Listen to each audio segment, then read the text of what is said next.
फिर वो सांग जोड़ लिया जो छोड़ कर गया था घर से, क्या फायदा है वहाँ जंगल में बैठने का। घर में समय पर टूक मिल रहा है, रोटी मिल रही है, खाओ और भजन करो, अपना काम भी करो, निर्वाह भी करो। तो ये वास्तविक तरीका यही था। इन नकलियों को देखकर हम सच्चाई हमें प्राप्त नहीं थी, हम भी ये सोचते रहे कि इन्हीं को भगवान मिलेगा, फिर भी हम छोटी मोटी अपनी राहत के लिए भगवान को याद करते रहते थे। वो भी तरीका ठीक नहीं था। कहते हैं घाटा बाद सब जग दुखिया के गृहस्थी बैरागी हो, और सुखदेव ने दुख के डर से गर्भ में माया त्यागी हो। अब माँ के गर्भ में बच्चे को अपना भविष्य का और पूर्व जन्म की सारी याद रहती है कि पिछले जन्म में मैंने क्या क्या गलतियाँ की, इतने मनुष्य जीवन मुझे मिले, मैंने कैसे बर्बाद कर दिए, संत पूरा मिला नहीं, साधना ठीक बनी नहीं, अटपट करके सिद्धियाँ प्राप्त करके अपना जीवन नाश किया, फिर 84 लाख योनियाँ भोगी मैंने। वो सारी इतिहास देखता रहता, पिछली बैकग्राउंड ट्रेलर चलता रहता है इसके आगे। अगला जीवन भी उसको दिखाई देता है कि इसमें मेरे साथ क्या बनेगी। तो ये सोचता है कि हे भगवान, अब के इस नरक से निकाल दाता, पीछे गलती हुई सो हुई, अब के गलती नहीं करूँगा, परम संत को खोजूंगा, केवल भक्ति करूँगा, आपकी याद करूँगा, पीछा छुटवाऊँगा, जन्म मरण का रोग कटवाऊँगा, और केवल अपना छोटा निर्वाह के लिए अपना सिंपल वे से रहूँगा, और निर्वाह के लिए काम भी करूँगा, लेकिन भक्ति अवश्य करूँगा, मूल उद्देश्य जानकर करूँगा, मुझे एक बार निकाल दो बात था। तो इसी बात को याद करके सुखदेव ऋषि जी ने 12 वर्ष तक गर्भ से बाहर नहीं आए। फिर ब्रह्मा विष्णु महेश यहाँ के व्यवस्थक हैं, इनको चिंता बनी, काल ने इनको प्रेरणा की, अंडरग्राउंड रूममेट उसके हाथ में है। इन्होंने मीटिंग की कि भी एक सुखदेव नाम के एक ऋषि है, एक बच्चा है गर्भ से बाहर नहीं आ रहा है, 12 वर्ष हो गए, ऐसे अगर ये मर्यादा हमारी खराब होगी तो बहनें 12-12 वर्ष तक बच्चों को गर्भ में रखने लगेंगी तो माँ दुखी हो जाएंगी। बच्चा तो 9 महीने मुश्किल हो जाता है इन बहनों को, माताओं को गर्भ में रखना। तो उन्होंने सोचा भी चलो वो ऋषि आत्मा है, उससे प्रार्थना करते हैं, उसी को कहते हैं, उसको मनाते हैं। तीनों आगे, तब तीनों ने आकर कहा कि ऋषि भाई सुखदेव तू बाहर आ जा, ऐसे ऐसे हमारी परंपरा खराब मत कर। तब उसने कहा कि भगवान बाहर आते ही आपकी त्रिगुणमयी माया से ये जीव इतना अंधा हो जाता है, इसको भूत भविष्य का कुछ याद नहीं रहता, आप ये अपनी माया रोक लो, तब मैं बाहर आऊँ, कुछ देर के लिए रोक दो। तो उन्होंने कहा भाई देखो इसको हम नहीं रोक सकते, ये हमारे बस से बाहर की बात है, हमारे अंदर एक ऐसा गुण भर रखा है, तो इसको हमारे लिए रोकना असंभव नहीं है। तो सुखदेव बोला मैं तो बाहर आऊँ नहीं, चाहे 20 वर्ष रहना पड़ो, 100 वर्ष रहना पड़ो। तब उन्होंने लास्ट में ये फैसला किया भी हम ज़्यादा देर नहीं रख सकते, हमारा शरीर फट जाएगा, हम केवल इतनी देर रख सकते। ये देख ले कितना क्षण है। सुखदेव जी ने कहा कि तो आप इतना ही रख लो, देर रोक दो इसको। तो जब वो बाहर आते हैं तुरंत उनकी तीनों गुणों का जो इफेक्ट है हमारे ऊपर एकदम असर करता है। उस समय जब वो माँ के गर्भ से बाहर आया तो वो इतनी देर रोके, इतनी देर में बाहर आ गए, वो चले गए।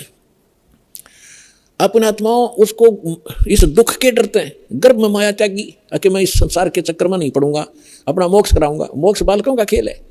घर से उठ गया आकाश, पिछले संस्कार से उसमें इतनी सिद्धि थी, आकाश में उड़ जाता था, आकाश में उड़ गया, आगे जाके धरती पर टिकना तो पड़ेगा, आकाश में कितने दिन रहेगा, रोटी भी खानी है, आगे नहाना धोना भी होता है, फिर वहाँ पृथ्वी पर फिर गिरा वापस। कहने का भाव ये है कि फिर इस पिछले पूर्व जन्म के भक्ति शक्ति से कुछ सिद्धियाँ आ जाती, और उन सिद्धियों से हम ये मान बैठते हैं कि ये बड़ा महापुरुष है। सिद्धि तो इस प्राणी का सबसे बड़ा दुश्मन है, और इसके लिए इसी के कारण ये सब ऋषि और महर्षि प्रसिद्ध हो रहे थे। अंत में आपने कथा बहुत बार सुनी है सुखदेव ऋषि की, ये ऋषि महर्षियों में जाता था, इसका बड़ा सत्कार करते थे, स्वर्ग लोक में जाता था, वहाँ भी इसको विशेष आसन दिया जाता था, बड़े महापुरुष हैं। एक दिन विष्णु लोक में चले गए। प्रत्येक डिस्ट्रिक्ट में और प्रत्येक प्रांत में गवर्नमेंट रेस्टोरेंट, गवर्नमेंट वो होते हैं, ये रेस्ट हाउस होते हैं, उसमें उच्च अधिकारी ही रुका करते हैं। तो ये सुखदेव प्रत्येक भगवानों की इन लोकों में, शिव लोक में, विष्णु लोक में, ब्रह्मा जी के लोक में, इंद्र के लोक में, इनके अपने अपने अलग से रेस्टोरेंट हैं जिसमें अधिकारी गण यानी देव लोग ही जाकर रुकते। तो ये पहुंच गया वहाँ पर सुखदेव ऋषि विष्णु जी के लोक में। उस रेस्ट हाउस में जाने लगा, सामने खड़ा था गेट कीपर, उसने रोक दिया, ऋषि जी रुको। मैं कहा जी बोलो, आपका अपॉइंटमेंट लेटर दिखाओ, आप कौन हो, किस रैंक के हो। क्या मतलब कि आपका गुरु कौन है? कि मेरा कोई गुरु नहीं, मुझे गुरु की क्या आवश्यकता है, तो मेरे पास इतनी पावर है, ऐसी शक्ति है। बोला जी ऐसे नहीं, इस रेस्ट हाउस में वही आ सकता है जिसके पास जिसका अपॉइंटमेंट हो रहा हो। और कहने का भाव यह है कि जो कोई अधिकारी हो, गुरु जिसने धारण कर रखा हो, और गुरु भी मान्यता प्राप्त हो, नकली गुरुओं से भी अलाउड नहीं आना, नकली गुरुओं के भक्ति करके गुरुओं से। तो ऋषि सुखदेव ने काफ़ी उनके साथ जख मारा, लेकिन उन्होंने फाइनल कर दिया कि नहीं, विष्णु जी का आदेश है। तब ऋषि ने सोचा था, सुखदेव ऋषि ने, कि विष्णु जी बड़े खुश होंगे मेरे तय, मैं ऐसी भक्ति की हुई है और वो भक्त बत्सल है। तो सुखदेव ऋषि ने कहा कि विष्णु जी से बात कराओ मेरी, तुम मुझे क्यों नहीं जाने दे रहे हो। तो वो पहरेदार गए विष्णु जी के पास, बाकी वहीं खड़ा रहा एक दो, कि भगवान ऐसे एक ऋषि आए हैं, सुखदेव नाम बता रहा है, और वो जिद कर रहा है इस स्वर्ग के अंदर रेस्टोरेंट में जाने का, रेस्ट हाउस के अंदर जाने की। तो विष्णु जी ने पूछा, फिर आपने मना क्यों किया? कि उन्होंने बताया कि उनका गुरु नहीं है, कोई निगुरे हैं, वो अधिकारी नहीं है, और आपका आदेश है कि जो निगुरा व्यक्ति हो, जिसका गुरु नहीं हो, इसमें अलाउड नहीं है। आदेश दो भगवान, क्या आदेश है आपका? कि बिल्कुल ठीक है, नहीं जाना चाहिए। अब वो जिद कर रहा है कि मैं भगवान से बात करके ही वापस जाऊंगा, नहीं तो ये बैठूंगा। तो भगवान विष्णु ने आए बाहर। अब ऋषि जी ने सोचा तो यूँ था कि विष्णु जी बड़ी शाबाशी देंगे मेरे को, और ये सोच रहा था कि पहरेदार गेट कीपर ये मुझे जानबूझ कर हरास कर रहे हैं, विष्णु जी तो आते मुझे सीने से लगाएंगे, भगत वत्सल भगवान हैं, सतोगुणी हैं। जब भगवान विष्णु ने आकर पूछा कि ऋषि जी क्या वाद विवाद है तुम्हारा, यहाँ कैसे आए आप, तो आधा फ्यूज तो वहीं हो गया भगवान के चेहरे को देखकर कि आज ठीक ढंग से बोल नहीं रहे। तब ऋषि ने कहा कि सुखदेव ने जी, मैं ऐसे ऐसे, सुखदेव नाम है मेरा, और मैं रेस्ट हाउस में, इस रेस्टोरेंट में जाना चाहूँ था स्वर्ग में, इन्होंने मना कर दिया जाना, इन्होंने मुझे रोक दिया। तो भगवान विष्णु ने उन्हीं के सामने पूछा पहरेदारों से, भी क्यों रोक दिया आपने ऋषि जी को? पहरेदारों ने बताया कि आपका आदेश है, जिनका गुरु नहीं है, मान्यता प्राप्त गुरु, वो इस आपके रेस्टोरेंट यानी इस आपके स्वर्ग में अलाउड नहीं है।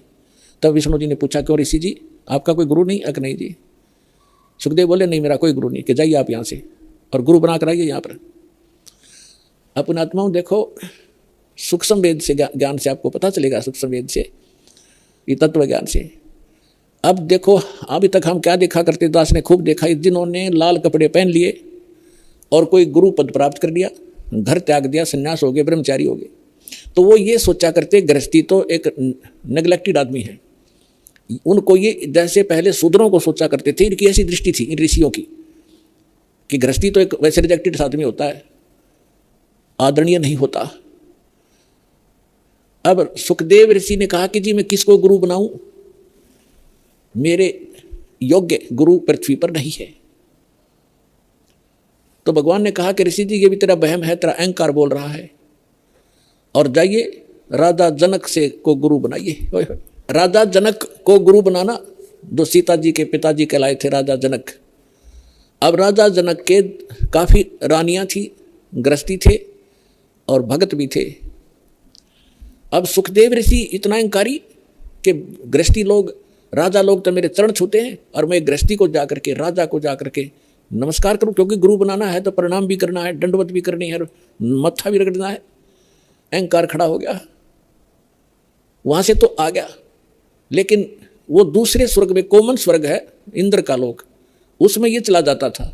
जब उसमें दोबारा गया उस दिन उसका चेहरा उतरा हुआ था। अन्य जो देव वहाँ बैठे थे वो कहने लगे, ऋषि जी आज क्या बात है, मायूस बहुत हो तुम। तब ऋषि ने कहा कि ऐसे ऐसे मैं विष्णु जी के लोक में गया था, भगवान ने मुझे स्वर्ग में प्रवेश करने से मना कर दिया। तो जितने भी वहाँ बुद्धिमान भगत संत महात्मा बैठे थे, ऋषि और देव, वो कहने लगे ये बात बची नहीं, सुखदेव आपकी बात हमारे गले नहीं उतर रही कि भगवान विष्णु और आपको ऐसे अनादर किया आपका, नहीं कोई बात बता, गलती क्या है। तब उसने बताया कि भगवान ने कहा कि तू गुरु नहीं बना रखा, इसलिए आप यहाँ रहने के अधिकारी नहीं हो। तब उन महापुरुषों ने जो वहाँ बैठे थे बुद्धिमान, उन्होंने कहा कि सुखदेव आपका कोई गुरु नहीं है? कि नहीं मेरा कोई गुरु नहीं है। धिक्कार है तेरे जन्म को। सभी देख स्वर में बोला जो बुद्धिमान होते हैं, क्या करेगा तू इस मिट्टी का, ये बैटरी चार्ज है तेरी, कुछ दिनों में खत्म हो जाएंगी ये सब सिद्धियाँ, और कीड़े मकोड़े की पशुओं की योनि में जाएगा, गधा बनेगा, गुरु धारण करना पड़ेगा। और फिर दूसरा भगवान ने कह दिया, फिर अग्रम अग्रम कैसी भले आदमी, जब भगवान विष्णु ने कह दिया उसकी, तो उसी को तुम भगवान मानते हो, तो उसी ने कह दिया गुरु बना, और फिर भी तेरे अंदर ये अग्रम अग्र है, तो काहे का तो ऋषि है।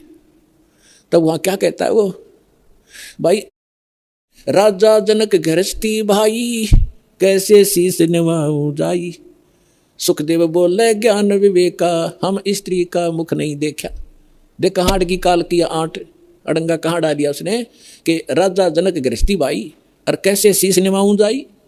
और बोले सुखदेव ज्ञान विवेका, अपनी बुद्धि से उसने खूब सोच समझ गया बात कही कि मैंने स्त्री का मुख नहीं देखा, मैं तो बाल ब्रह्मचारी हूँ और राजा गृहस्थी आदमी है, उसके घनी रानियाँ भी कई हैं, और उसको कैसे माथा टेकूंगा, कैसे ना सिर झुकाऊंगा, मेरी तो नाश हो जाएगा इज्जत का। तब ऋषि बोले भाई इज्जत ले ले, अर्चे भगवान, ना तो अगली जन्म में गधा बनेगा या सारी इज्जत तेरी बिखरती फिरेगी ऋषि जी। अब उसको फिर एक झटका लगा एकदम, क्योंकि महात्मा भगत है वो, चल भगवान के लिए भटक रहा है, उसके अंदर जगह है भगवान की, लेकिन अज्ञान अहंकार, अज्ञान से अहंकार बनता है। तो उसको एकदम झटका लगा और उसकी एकदम पिछला बैकग्राउंड चल पड़ी। उसको थोड़ी सी झलक दिखाई दी कि एक समय ये सुखदेव ऋषि 84 लाख योनियों भोग रहा था, गधे की योनि में भटक रहा, जन्मा था और अंधा हो गया। कुम्हार ने उसको त्याग दिया, जंगल में चला जा रहा था, एक पगडंडी पे अटकल सी लगाता हुआ। आगे जाके एक नाला था थोड़ा सा 2.5-3-4 फुट का, लोग उस पे उसके ऊपर से कूद जाते थे और उसको कदम रख जाते थे आगे पीछे, ऐसे कोई इक्का दुक्का जाता था उस रास्ते से। तो सुखदेव यानी उस गधे अंधे ने वो दिखा नहीं नाला और उस नाले में फंस गया, आगे मुंह टिक गया, पीछे तो बैक लग गई। अब कोई इक्का दुक्का व्यक्ति वहाँ उस रास्ते जाता था, दिन में 2-3 दिन में एक आध, वो निकाल नहीं सका उसको, उसके कमर पे पैर रखे व्यक्ति और पुली बना ली, पार होने लगे उसके ऊपर से। तो उसको वो घटना याद आई और 10-15 दिन, हफ्ते 10 दिन वो भूखा प्यासा वहाँ मरा। वो उसके सामने वो चक्कर काटने लगी वो घटना। तब राजा जनक से जाकर दीक्षा ली। ये लंबी कहानी है, फिर कर बताएंगे। तो यहाँ परमात्मा कहते हैं भाई घाटे बाधे सब जग दुखिया, के गृहस्थी बैरागी हो, सुखदेव ने दुख के डर से गर्भ में माया त्यागी हो, गर्भ में माया त्यागी हो। अब यहाँ तो ये बताना चाहा है कि तुम तो इस छोटे मोटे सुख को ही मान रहे हो, और उस महापुरुष ने तो गर्भ में पता लग गया था भयंकर दुख होगा मेरे ऊपर, और उसने गर्भ भी त्याग दिया, परमात्मा के लिए भटक भी रहा था। फिर वो अहंकार हो गया उसके अंदर और कुछ नहीं बनना था। जो भी थोड़ा बहुत उसको प्राप्त होना था, राजा जनक से उपदेश लेकर विष्णु तक की भक्ति की उसने। अब क्या बताते हैं परमात्मा कि इन साधनाओं से और इनके ज्ञान से आपको पता भी लग गया, तो समाधान कंप्लीट ना होने से फिर दुख ज्यों का त्यों। और जो हम साधना बताने जा रहे हैं, इसके करने से ये रोग कटेगा, सदा के लिए सुख होगा। सुखदेव ने 84 भुगती बना पजावे खरबो, तेरी क्या बुनियाद पर हणी तू पेंडा पंथ पकड़बो। क्या बताना चाहते भगवान कि सुखदेव ऋषि ने 84 भुगती, 84 लाख योनियों में कष्ट उठाए ऐसे महापुरुष ने, और बिना पुजावे खरवो, खर माने गधा, पुजाव माने कुम्हार के उस सिस्टम पर, और तेरी क्या बुनियाद पराणी तू पेंडा पंथ पकड़बो, कि अब तेरा क्या औकात है जब इसे ऋषियों की बैठी हुई साधना के करने से। अब हम जो पेंडा मार्ग पंथ, जो वे ऑफ वर्शिप, पूजा का मार्ग तुझे बता रहे हैं, इसको ग्रहण करो, इससे लाभ होगा। फिर क्या बताते हैं कि जंगम दुखिया जोगी दुखिया, तपस्वी को दुख दूना हो, आशा तृष्णा सब में व्यापे, कोई महल ना सुनो हो, कोई महल ना सुना हो। जंगम दुखिया, योगी दुखिया, तपस्वी को दुख दूना हो। तपस्वी क्या करता है, एक जन्म में घोर तप करता है, अगले जन्म में राजा बनता है, तप से राज राज मदमानम, और जन्म तीसरे शुक्र सवानम, अगले जन्म में गधा बनता है राजा तीसरे जन्म में। एक पहले जन्म में तप किया, शरीर खूब दुखी किया, अगले जन्म में राजा बन गया, राजा महादुखी होता है, सपने में सुख नहीं होता यहाँ के राजा को। अब आपको बता ही दिया। कहते हैं तपस्वी को दुख दूना हो, पहले तपस्या करने में दुख और फिर राज करे, सपने में भी नींद नहीं आती, रात को भी नींद नहीं आती, गुटी ला के पड़े रात में राजा, ये छोटे मोटे सुख। अगले जन्म में गधे की योनि में जाएगा तीसरे, तब से राज राज मदमानम, और जन्म तीसरे शुक्र सवानम, कुत्ता और गधा बनता है।